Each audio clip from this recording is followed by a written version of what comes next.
للمتقين والصلاة والسلام على سيد الأنبياء والمرسلين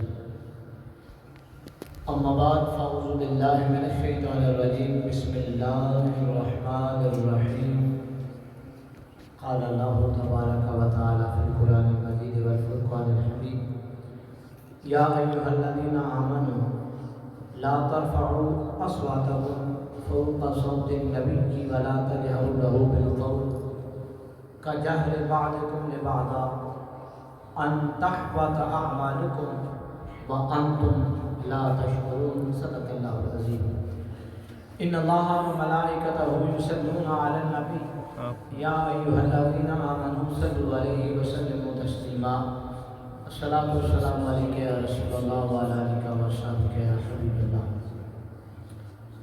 آج کا ہمارا عنوان ہے